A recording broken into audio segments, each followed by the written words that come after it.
Hello बच्चों, video में आप सभी का स्वागत है। पिछले अध्याय में हमने सत्यनिष्ठा के बारे में सीखा है। वफादारी का मतलब है खुद से सच बोलना।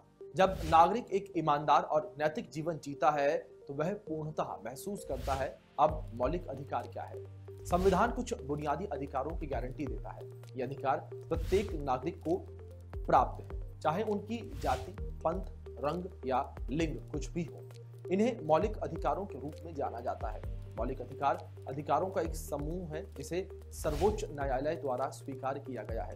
इन अधिकारों की संविधान में विशेष रूप से व्यवस्था की गई है। मौलिक अधिकार दुनिया के सभी नागरिकों पर लागू होते हैं, चाहे वे किसी भी जाति, जन्मस्थान, धर्म, जाति या लिंग के हों। इन अधिकारों के उल्लंघन के लिए कुछ कानूनों के तहत सजा का प्रावधान है। यदि आप उत्तर 6 हैं तो आप सही हैं।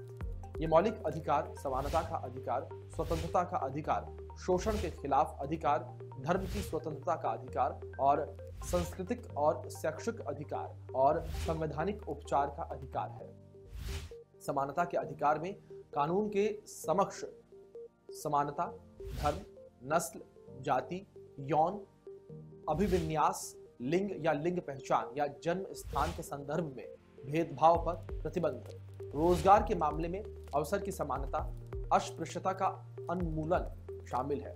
स्वतंत्रता का अधिकार प्रत्येक नागरिक को भाषण और अभिव्यक्ति संध बनाते हैं। व्यक्तिगत स्वतंत्रता की स्वतंत्रता, गरिमापूर्ण जीवन जीने की स्वतंत्रता आदि के संदर्भ में बुनियादी स्वतंत्रता देता है। शोषण के खिलाफ अधिकार सभी प्रकार के जबरन श्रम, बाल श्रम और मानव तस्करी पर प्रतिबंध लगाता है। धर्म की स्वतंत्रता के अधिकार, अपने धर्म या विश्वास को बदलने की स्वतंत्रता, धर्म को स्वतंत्र रूप से मानने, अभ्यास करने और प्रचार करने का अधिकार शामिल है। सांस्कृतिक और शैक्षिक अधिकार समाज के प्रत्येक नागरिक के अपनी संस्कृति या भाषा को बचाने के अधिकारों की रक्षा करने में मदद करता है। कोई भी नागरिक अपना शिक्षण संस्थान स्थापित कर सकता है।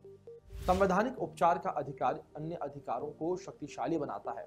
जब हमारे किसी भी अधिकार का उल्लंघन होता है तो हम सीधे किसी राज्य की अदालत को संबोधित कर सकते हैं। निजता का अधिकार भारत के सर्वोच्च न्यायालय का सबसे नया अधिकार है। ये लोगों के डेटा और व्यक्तिगत सुरक्षा की गारंटी देता है।